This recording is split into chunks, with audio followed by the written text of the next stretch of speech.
Bapak tahu perumahan Bougainville ini? Salah satu anak jamaah pengurus masjid murtad itu. Bapak tahu Masjid Raya Pulau Asam? Ketua masjidnya murtad, Kolonel Muhammad masuk Kristen. Kolonel Marinir masuk Kristen menjelang meninggal. Ketua masjid Pulau Asam, Jakarta Timur itu. Orang kaget, Pak. Begitu didatangi melayat pengurus masjid, sudah haleluya. Ternyata menjelang meninggal dia masuk Kristen. Ketua masjid loh. Shalom saudara-saudara, berjumpa lagi bersama dengan saya Pendeta Rio Pasaribu. Selamat datang di channel kita, yaitu channel TV Kabar Baik. Terima kasih buat saudara yang sudah mendukung channel TV Kabar Baik, yang selalu like, komen, dan juga subscribe channel ini. Kiranya Tuhan Yesus membalas kebaikan saudara. Saudara-saudara, kita sudah mendengar tadi video cuplikan bagaimana Ustadz Munsir Situmorang ini menyatakan bahwasanya ada seorang pengurus masjid, dan pengurus masjid ini punya anaknya itu murtad, dan itu membuat dia terkejut.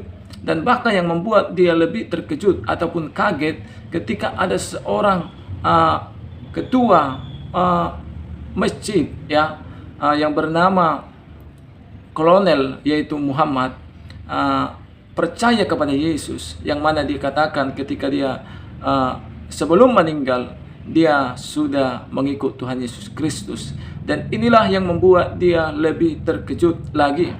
Inilah yang membuat dia lebih kaget lagi. Nah, saudara-saudara, sebenarnya kita tidak usah kaget. Sebenarnya kita tidak usah heran tentang apa yang sedang terjadi ketika Kolonel Muhammad Henry ini percaya kepada Yesus. Karena dia pun tidak menginginkan hal itu, karena itu datang dengan tidak diketahuinya. Karena bukan Kolonel Muhammad Henry inilah yang memilih Tuhan Yesus, tapi Tuhan Yesuslah yang telah memanggil dan memilih dia.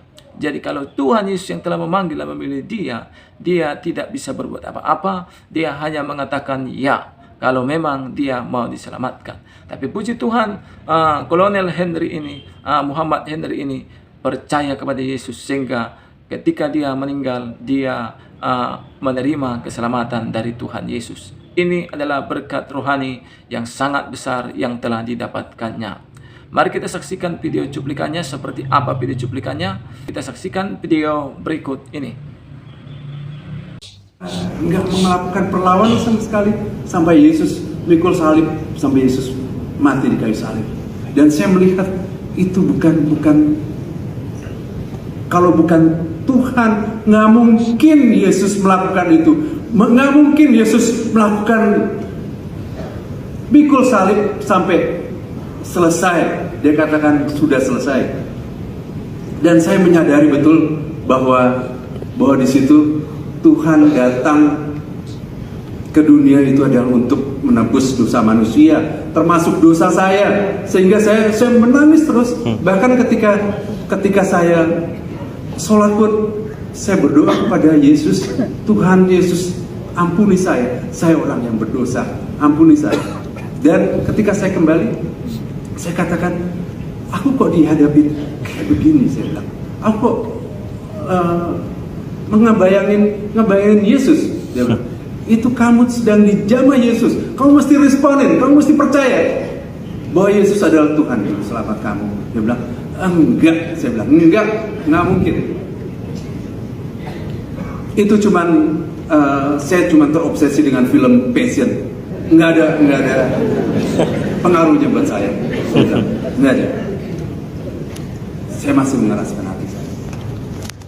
Sampai ketika tanggal 10 Januari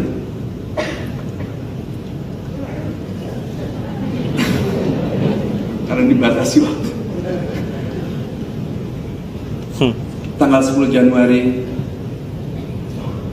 itu hari Sabtu, di mana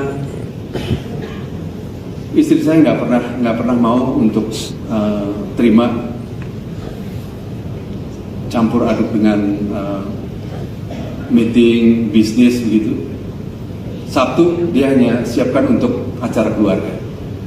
Sehingga ketika dia teman bisnisnya ngajak meeting di hari Sabtu, dia terpaksa harus bawa anak suami itu untuk gabung supaya nggak guilty feeling, sehingga semuanya dibawa.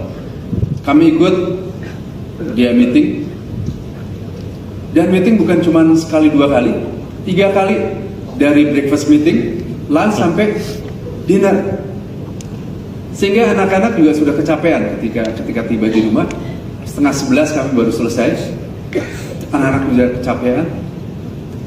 Dan ketika dia mengajak seperti biasa doa sebelum tidur gitu, kita doa sekeluarga. Anak-anak sudah kecapean, anak-anak sudah give up. Tapi di sana justru saya yang bersemangat untuk bergabung dengan istri saya. Sehingga saya membangunkan anak-anak, bangun, kita doa sama mama. Dan ketika kami semua sudah berkumpul, kita berdoa, menyembah, puji-pujian gitu, sampai klimaks, tiba-tiba anak saya mendapat karunia penglihatan. Dia katakan, "Pak, Ma, saya melihat ruangan kita dipenuhi dengan ratusan malaikat dengan menggunakan pakaian emas dan membawa persembahan emas ke hadapan Papa. Satu malaikat sudah siap mencatat nama Papa." Dia katakan, "Ini last call buat Papa. Ini last call buat Papa." Berulang kali dia katakan, "Ini last call buat Papa." Sehingga saya sempat marah sekali. "Kapan sih kamu last call? Kamu pikir Papa sudah mau mati?" Sehingga ketika itu anak saya sempat kecewa, dan saya bersyukur istri saya waktu itu meresponi dengan sangat positif. Dia katakan, "Mas, ini nggak main-main. Ini nggak, Tuhan bisa pakai siapa aja. Tuhan bisa pakai anak kecil. Jangan nanti tembok binatang yang Tuhan perintahkan untuk bicara sama kamu bahwa Yesus adalah Tuhan, Juru Selamat kamu." Saya sempat shock, dan ketika saya sedang dalam kondisi itu, dia langsung tangkap saya. Dia katakan, "Sekarang ikuti doa yang saya pimpin. Mulai malam hari ini, saya Muhammad Henry percaya bahwa Yesus adalah Tuhan, Juru Selamatku." Dan ketika itu saya nggak ada sedikit pun perlawanan sama sekali. Saya ikutin kata demi kata. Dan ketika kata-kata yang terakhir saya ucapkan, anak saya kembali berteriak, "Pak, Ma, bukan cuma ratusan, ribuan malaikat bersorak-sorai, menggunakan semua alat-alat musik, menari-nari. Dan persembahan emas itu sudah diserahkan kepada Papa. Dan Papa sekarang sudah dimahkotai dengan mahkota emas. Dan nama Papa dicatat di urutan yang paling atas di antara kita semua." Dan saya ketika itu, saya hanya menangis. Saya katakan, "Terima kasih Tuhan, terima kasih." 24 tahun, dan saya melihat istri saya menangis terus. Dia bilang, terima kasih 24 tahun saya menunggu ini. 24 tahun saya menjadi imam di dalam keluarga ini. Mulai malam hari ini, imam keluarga ini saya serahkan kembali kepada suami." Terus dia katakan, "Mas, kamu sekarang sedang dalam urapan Tuhan. Kamu sekarang imam dalam rumah tangga ini. Berkatin kita, berkatin kita semua." Saya sempat kaget, "Apaan sih? Aku kan nggak biasa dengan doa kamu." "Nggak apa-apa, yang penting tumpangin tangan aja di kepala kita." Dan saya lakukan itu. Saya doakan mereka satu persatu, dan luar biasa saya merasakan sukacita yang luar biasa.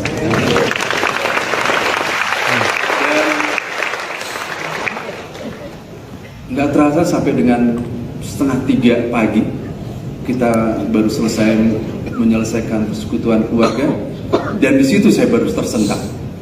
Aku kan masih dinas, gimana aku mau ngadepin secara kedinasan? Ini kan bahaya banget gitu. Aku masih pengen karir. Ketika itu juga anak saya melihat, membaca kekhawatiran saya. Dia katakan, "Papa nggak usah khawatir, Papa nggak usah takut. Keberangkatan Papa ke Pakistan itu yang membawa papa ke menjadi jenderal. Dia katakan, saya sempat kaget juga, sempat bertanya-tanya, tahu dari mana anakku nih untuk berangkat ke Pakistan. Dan benar, tanggal 12 saya berangkat ke Pakistan, sampai dengan tanggal 19 baru kembali. Dan disitulah saya merasakan pertumbuhan iman saya makin hari makin bertumbuh. Dan saya katakan, saya pengen dibaptis. Dan tanggal 4 saya dibaptis, 4 Februari dibaptis. Tanggal 5 Februari saya mendapat skep baru, skep jabatan bintang 1.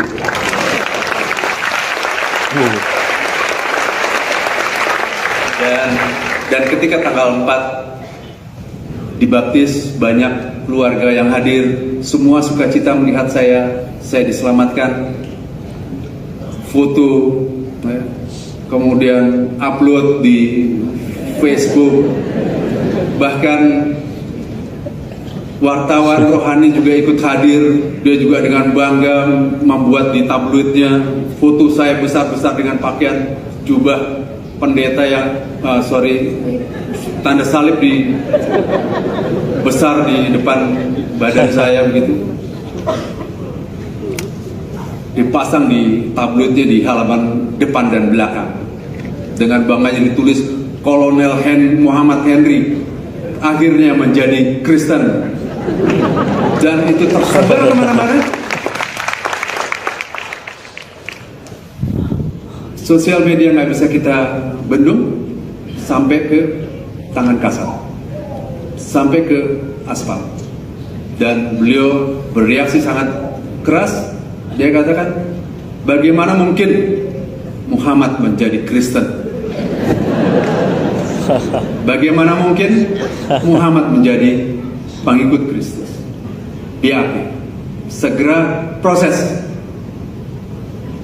Dan ketika BAP sampai ke meja saya sudah nggak ada lagi rasa khawatir, saya nggak ada lagi rasa takut. Dan di situ saya hanya bisa bersyukur, terima kasih Tuhan, Engkau sudah pilih saya. Kalau Engkau sudah pilih saya,